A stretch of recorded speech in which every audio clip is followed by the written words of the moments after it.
Hello friends, welcome to Smile Talk paramedical channel. Friends, ಈ ವಿಡಿಯೋದಲ್ಲಿ BPT ಬಗ್ಗೆ ಸ್ವಲ್ಪ ವಿದ್ಯಾರ್ಥಿಗಳು ಒಂದು 2-3 ವಿದ್ಯಾರ್ಥಿಗಳನ್ನು ಕಾಮೆಂಟ್ ಹಾಕಿರುವಂಥದ್ದು ಡೌಟನ್ನು ಕ್ಲಿಯರ್ ಮಾಡಲಿಕ್ಕೆ ಸಪ್ರೇಟ್ ಆದಂಥ ವಿಡಿಯೋ ಮಾಡಿ ಹಾಕ್ತಾ ಇದ್ದೇನೆ. ಏನಂದರೆ ಈ ವರ್ಷ ಯಾರೋ ಏನೋ ಒಂದು ಉಲ್ಲೇಖ ಹೇಳಿದ್ರು ಅವರು, NPCHT ಏನೋ ಒಂದು ಹೇಳಿದರು. ಅದರ ಪ್ರಕಾರ BPTಗೂ ಕೂಡ ಈ ವರ್ಷದಿಂದ ನೀಟ್ ಕನ್ಸಿಡರ್ ಮಾಡ್ತಾ ಇದ್ದಾರೆ. ಅದು ನಿಜನಾ ಅಂಥೇಳಿ. ಅದರ ಜೊತೆಗೆ KCET ನೀಟ್ ಬೇಕೇ ಬೇಕಾ, ನಾವು ಎಕ್ಸಾಮ್ ಬರೆದಿಲ್ಲಲ್ಲ ನೀಟ್ದು ಅಂತ ಒಂದು ಕ್ವಶನ್ ಅಂತ ಇರುವಂಥದ್ದು. ಇದರ ಬಗ್ಗೆ ಸಂಪೂರ್ಣವಾದಂಥ ಮಾಹಿತಿಯನ್ನು ಕೊಡ್ತೇನೆ. ಯಾರೆಲ್ಲ ಅಭ್ಯರ್ಥಿಗಳು ಚಾನಲ್ಗೆ ಹೊಸಬರಿದ್ದೀರಾ, ಮುಂದೆ ಬರುವಂತಹ ಎಲ್ಲ ಒಂದು ಕೌನ್ಸ್ಲಿಂಗ್ BPTಯ ಕೌನ್ಸ್ಲಿಂಗ್ ಪ್ರಕ್ರಿಯೆಗಳಿಗಾಗಿ ಚಾನಲ್ ಸಬ್ಸ್ಕ್ರೈಬ್ ಮಾಡೋದನ್ನು ಮರಿಬೇಡಿ. ಸೊ ನೋಡಿ ಅಭ್ಯರ್ಥಿಗಳಿಗೆ, ಯಾರೆಲ್ಲ BPT ಫಿಸಿಯೋಥೆರಪಿ ಕೋರ್ಸ್ಗಳನ್ನು ಮಾಡಬೇಕಂತಿದ್ದೀರಿ ಅಂಥ ವಿದ್ಯಾರ್ಥಿಗಳಿಗೆ ಒಂದು ಕಂಡೀಷನ್ ನಮ್ಮ ಕರ್ನಾಟಕದಲ್ಲಿ ಮಾತ್ರ ಹೇಳ್ತಾ ಇರುವಂಥದ್ದು, ಯಾವುದೇ ಥರಂತಹ KCET ಆಗಿರಲಿ, ನೀಟ್ ಎಕ್ಸಾಮ್ ಆಗಿರಲಿ, ಇದಕ್ಕೆ ಅವಶ್ಯಕತೆ ಇರುವುದಿಲ್ಲ.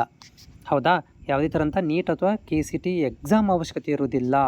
ಈ ವರ್ಷ 2025ನೇ ಸಾಲಿಗೆ ನೀಟ್ ಮತ್ತು KCET ಎಕ್ಸಾಮ್ ಅವಶ್ಯಕತೆ ಇರುವುದಿಲ್ಲ. ಆ್ಯಸ್ ಪರ್ ದ ಕೆ ಮುಖಾಂತರ ಮಾಹಿತಿ ಕೊಡ್ತಾ ಇರುವಂಥದ್ದು. ಆಮೇಲೆ ಇದನ್ನು ಹೆಂಗೆ ಇದನ್ನು ಮಾಡ್ತಾರೆ, ಕೌನ್ಸ್ಲಿಂಗ್ ಪ್ರಕ್ರಿಯೆ ಮಾಡ್ತಾರೆ ಅಂದರೆ, ನೀವು ಏನು PCB ಮಾರ್ಕ್ಸ್ಗಳನ್ನು ಎಂಟ್ರಿ ಮಾಡಿದಿರಿ ಅದರ ಆಧಾರದ ಮೇಲೆ ರ್ಯಾಂಕ್ಗಳನ್ನು ಮುಂದಿನ ದಿನಗಳಲ್ಲಿ ಕೊಡ್ತಾರೆ.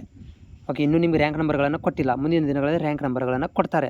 ಆ ರ್ಯಾಂಕ್ ನಂಗೆ ತಕ್ಕಂತೆ ಏನು ಮಾಡ್ತಾರೆ ಅಂದರೆ, ಕೌನ್ಸ್ಲಿಂಗ್ ಪ್ರಕ್ರಿಯೆ ಸಪ್ರೇಟಾಗಿ ಒಂದು ಕೌನ್ಸ್ಲಿಂಗ್ ಪ್ರಕ್ರಿಯೆಯನ್ನು ಮಾಡ್ತಾರೆ ಪ್ರತಿ ವರ್ಷ. ಹೌದಾ? ಸೊ ಹೀಗಾಗಿ ನೀವು ಇಲ್ಲಿ ರ್ಯಾಂಕ್, ನಾವು CET ಎಕ್ಸಾಮ್ ಬರೆದಿಲ್ಲ, ನೀಟ್ ಎಕ್ಸಾಮ್ ಬರೆದಿಲ್ಲ ಮತ್ತು ನಾವು ಸೆಲೆಕ್ಟ್ ಆಗ್ತೀವಿಲ್ಲ ಅಂತ ಟೆನ್ಷನ್ ತೊಗೋಬೇಡಿ. ನಮ್ಮ KEA ಪ್ರಾಧಿಕಾರ ಪ್ರಕಾರ ಯಾವುದೇ ಥರದಂತಹ KCET ನೀಟ್ ಎಕ್ಸಾಮ್ ಅವಶ್ಯಕತೆ ಇರುವುದಿಲ್ಲ. ಜಸ್ಟ್ ಅಪ್ಲಿಕೇಶನ್ ಹಾಕಿದರೆ ಸಾಕು. ಸೊ ಈ ಒಂದು 2025ರ ಒಂದು ಬುಲೆಟಿನ್, ಈ ಬುಲೆಟಿನಲ್ಲಿ ನಾನು ತೋರಿಸ್ತಾ ಇದ್ದೀನಿ.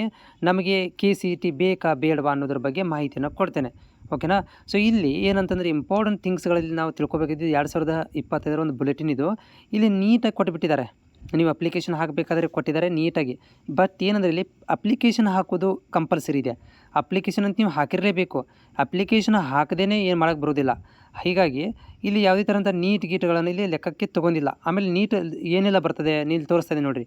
ನೀಟ್ ಒಳಗಡೆ ಯಾವ ಬರ್ತಾವು ಇಲ್ಲಿ ನೋಡ್ತಾ ಇದ್ದೀರಿ. ಮೆಡಿಕಲ್, ಡೆಂಟಲ್, ಆಯುರ್ವೇದ ಮತ್ತು ಹೋಮಿಯೋಪತಿ ಕೋರ್ಸ್ಗಳು, ಯುನಾನಿ ಹೋಮಿಯೋಪತಿ ಕೋರ್ಸ್ಗಳು ನೀಟಲ್ಲಿ ಬರ್ತವೆ. ನೀಟ್ ಬೇಸಿಸ್ ಸೆಲೆಕ್ಟ್ ಮಾಡ್ಕೊತೀವಿ ಅಂತ ಇಷ್ಟು ಹೇಳಿದ್ದಾರೆ. ಅಲ್ಲಿ ಫಿಸಿಯೋಥೆರಪಿ ಹೇಳಿಲ್ಲ ಅವರು. ಹೌದಾ? ನಿಮ್ಮ ಪ್ರಕಾರ ಫಿಸಿಯೋಥೆರಪಿ ಬರಬೇಕಿತ್ತು, ಬಟ್ ಫಿಸಿಯೋಥೆರಪಿ ಅವ್ರು ಮೆನ್ಷನ್ ಆಗಲಿಲ್ಲ. ಆಮೇಲೆ ಇವಾಗ ಇಲ್ಲಿ ತೋರಿಸ್ತೇನೆ ನಿಮಗೆ. ಓಕೆ, ಇಲ್ಲಿ ಕಾಣಿಸ್ತಾ ಇದೆ ನಿಮಗೆ, ಏನಿಲ್ಲಿ ಕಾಣಿಸ್ತಾ ಇದೆ, 1 ಪಾಯಿಂಟ್ ಇದೆ ನೋಡಿರಿ. ನಿಮ್ಗೆ ಮಾರ್ಕ್ ಮಾಡಿ ತೋರಿಸ್ತೀನಿ. ಸೊ ಇಲ್ಲಿ ನೋಡ್ತಾ ಇದ್ದೀರಾ, ಇಲ್ಲಿ ನೀಟಾಗಿ ಬರೆದಿದ್ದಾರೆ. ಇದರಲ್ಲಿ ನಾನು ನಿಮಗೆ ಸ್ಕ್ರೀನ್ ರೆಕಾರ್ಡ್ ಮುಖಾಂತರ ತೋರಿಸ್ತಾ ಇದ್ದೀನಿ. ಏನು ಬರೆದಿರಲ್ಲಿ, BPT ಕಾಣಿಸ್ತಾ ಇದೆ ನಿಮಗೆ ಇಲ್ಲಿ, BPT. ಹೌದಾ? BPT, HS, ಅಲ್ಲೆಲ್ಲ ಸೈನ್ಸು, ಯಾವುದೇ ಇದು ಮತ್ತು ಪ್ರವೇಶಾತಿ ಅರ್ಹತೆ PUC ಅಂಕಗಳ ಆಧಾರದ ಮೇಲೆ ನೋಡಿರಿ, ಕ್ಲೀನಾಗಿ ಬರೆದಿದ್ದಾರೆ. ಪ್ರವೇಶಾತಿಗೆ ಅರ್ಹತೆ PUC ಅಂಕಗಳ ಆಧಾರದ ಮೇಲೆ. ಮತ್ತು ಇಲ್ಲಿ ನೀಟಾಗಿ ಬರೆದು ಬಿಟ್ಟಿದ್ದಾರೆ ನೋಡಿ, ಇಲ್ಲಿ ನೀಟಾಗಿ ಬರೆದು ಬಿಟ್ಟಿದ್ದಾರೆ. ಯಾವುದೇ ಪ್ರವೇಶ ಪರೀಕ್ಷೆ ಇಲ್ಲ, ಆದರೂ ಅಭ್ಯರ್ಥಿಗಳು KCET ಅಪ್ಲಿಕೇಶನ್ ಹಾಕಿರಬೇಕಷ್ಟೇ.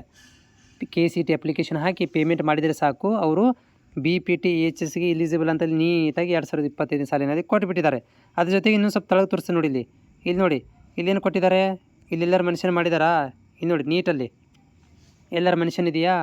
ಇಲ್ಲೆಲ್ಲರೂ ಕಾಣಿಸ್ತಾ ಇದೆ ನಿಮಗೆ BPT ಅಂತ ಕಾಣಿಸ್ತಾ ಇದೆಯಾ? ಇಲ್ಲ. ಸೊ ಹಿಂಗಿರಬೇಕಾದ್ರೆ, ಸೊ ಇದು ಈ ವರ್ಷ ನಮಗೆ ಲೆಕ್ಕಕ್ಕೆ ಆಗೋದಿಲ್ಲ. ಈ ವರ್ಷ ಏನಪ್ಪ ಅಂದರೆ BPTಗೆ ಲೆಕ್ಕಕ್ಕಿಲ್ಲ ನೀಟ್ ಎಕ್ಸಾಮ್. ಓಕೆನಾ? ಇಲ್ಲಾಂದರೆ ಅವರು ಇಷ್ಟೊತ್ತಿಗೆ ಮೋಸ ಆಗಿಬಿಡ್ತದೆ. ಈ ಥರ ಡೈರೆಕ್ಟಾಗಿ ತೊಗೊಂಬಂದು ಬಿಟ್ಟರೆ ಮೋಸ ಆಗಿಬಿಡ್ತದೆ. ಓಕೆ, ಆಮೇಲೆ ನೀಟಲ್ಲಿ ಕೂಡ ಇಲ್ಲಿ ಕೂಡ ಮೆನ್ಷನ್ ಮಾಡಿಲ್ಲ. ಹಾಗೆ ಯಾರೋ ಹೇಳಿದ್ದಾರೆ ಅಂತಂದರೆ ಅದು ಬೇರೆ ರಾಜ್ಯಕ್ಕೆ ಇರ್ಬೋದು, ಅಥವಾ ಮುಂದೆ ಇಂಪ್ಲಿಮೆಂಟ್ ಮಾಡಲಿಕ್ಕೆ ಪ್ರಯತ್ನ ಮಾಡ್ತಾರೆ ಮುಂದಿನ ದಿನಗಳಲ್ಲಿ. ಓಕೆ.